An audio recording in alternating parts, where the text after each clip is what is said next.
And while Jurassic Park did involve manipulating amphibian DNA in order to bring back the dinosaurs, our final story of the day is not quite as salacious. No. But interesting nonetheless. I think it's cute. And the story headline here is Rare T-Rex blood cells found in fossils show how dinosaurs healed injuries. The byline, blood vessel structures found preserved in a famous T-Rex fossil are helping scientists understand how dinosaurs healed from injuries.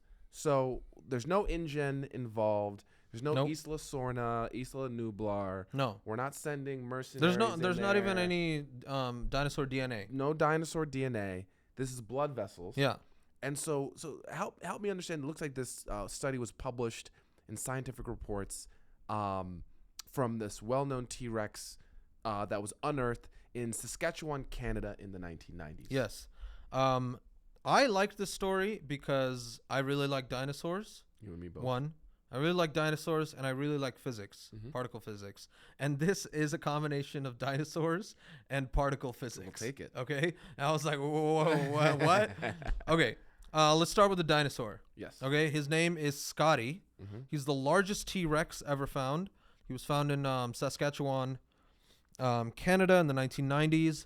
He's named Scotty because once they found him, the paleontologists opened a bottle of scotch to celebrate that they had found this T-Rex. I thought they were going to name him Scotty because he doesn't know. Don't tell him. He probably died 66 million years ago. Okay. So just before the Great Mass Extinction, late Cretaceous era. He was probably about 20,000 pounds, lived until his 30s, which is pretty old for a T-Rex. This guy had a crazy life back 65 million years ago, 66 million years ago. There's like all of his bones have like scar tissue, which means he got in a lot of fights. Yeah. He was pretty big, so it's probably like one of the alphas. Yep. A lot of injuries. In 2019, they were doing scans of his bones, and they found an anomaly in his ribs. Okay, where it seemed that something like angiogenesis had happened. Do you know what angiogenesis is? Not. It's basically the formation of new blood vessels during healing. Okay. So if we break a bone or something like that and we're like trying to heal, new blood vessels will form in that spot to bring the repair mechanisms to that spot to create new bone and things like that. So it seems that like in this part of the ribs, maybe he fractured a rib and then it healed. Yep. And there was scar tissue from new blood vessels forming within that rib. And that's very interesting because in the fossil record, it's incredibly difficult to preserve soft tissue. Right. Okay? Like the stuff that gets preserved are like shells, teeth, and bone. Why? Because they have like these like higher elements, right? They've got like calcium, basically. And calcium is easy to preserve because it doesn't really decompose. The calcium just sort of stays there and it becomes part of the fossil, and then that's it. With soft tissue, you can have like bacteria, fungus, whatnot eating you up. Yep. And so you're not going to get it. But this was blood vessels. And because the blood vessels have a high bit of iron, there's a chance that this got preserved because of that iron. Oh, because of the high level. Because the high level of iron in there. Now the question is why haven't we seen this kind of stuff before? Well, it was sort of just assumed that blood vessels would not be preserved because they were soft tissue. But this has sort of been encased inside of a bone, right? So it's this rare glimpse into the vasculature of a T-Rex, which I think is like incredible. Yeah. Okay, so now the question is, this stuff is inside bone. How do we get to it? This is where the particle physics comes in. Okay, so this group at the University of Regina in Canada, they used particle physics to look inside the bone and identify the blood vessels, identify like the kinds of compounds in the fossil. It was through particle physics. That's fascinating. It's incredible. So basically what they want to do is they want to X-ray this thing. But you can't use like lab grade X-rays because X-rays are too dim and this fossil is huge. Yeah. Okay? It's not going to like go through that bone. Yep. So what they did was they got a synchrotron from the Canada Light Source, also in Saskatchewan.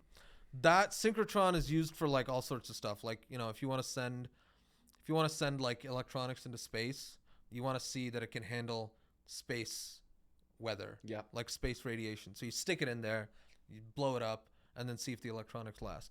So I don't know what it must have been like when they got a email from like the museum being like, we want to put a T-Rex bone, and they're like, what are you talking about? But yeah, they got this synchrotron. A synchrotron is basically it's like a way to accelerate electrons really fast, round and round in a circle, extremely fast with magnets, alternating magnets. And then what you do is when the electron accelerates because of electromagnetism, there's a charged particle accelerating, so it's going to give off radiation. And that radiation is in the X-ray. It can actually be in like in very broad range, but you can tune it extremely precisely by tuning the way in which these electrons, the speed and the curvature of the path of the electrons. Right? So this particle detector is really nice because you get like sort of monochromatic X-rays. Mono, like the same color in some sense, right? It's the same frequency of light, and it's an incredibly powerful beam. So the first thing they did was they just put it there. They X-rayed it. Then you rotate the fossil, X-ray it again, rotate the fossil, X-ray it again. You get a 2D projections each time. And then with a sophisticated computer algorithm, you put it together and you can reconstruct the 3D structure. And you can see inside because this X-ray beam is so powerful that you can actually see inside. And you can actually start like looking at T-Rex blood vessels, which is pretty cool. That's very cool. Like we're seeing blood vessels from an enginery that happened 66 million years ago using like electrons and X-rays. It's clever. It's a great story. Yeah, no, very, very clever. Yeah. Dr. Hammond, the founder and creator of Jurassic Park, would be very proud. He would be very proud. Yeah. It'd be like, this is good old fashioned science, you know?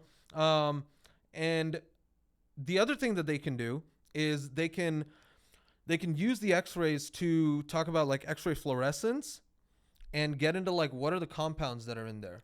Okay, because what you can do is you can tune an X-ray to like start kicking out whatever, like let's say there's like some atoms in there, like heavy atoms. You can kick out an electron it's in its lower shell, and then now you've created a hole in its lower shell. In order to fill that, the atom borrows an electron from the very top and sticks it in there. Now that's going to release an X-ray. And the color or the frequency of that X-ray is going to tell you what kind of element did that. Right? And then from that, you can tell the ratios of the elements. And from that, you can then tell stuff about the fossilization process of how exactly this thing got preserved. Because if we can tell that, then when we find new dinosaur bones, we can like be more careful about like not just like, you know, manhandling it in some way that like destroys this kind of evidence that we could be looking for later. Yes.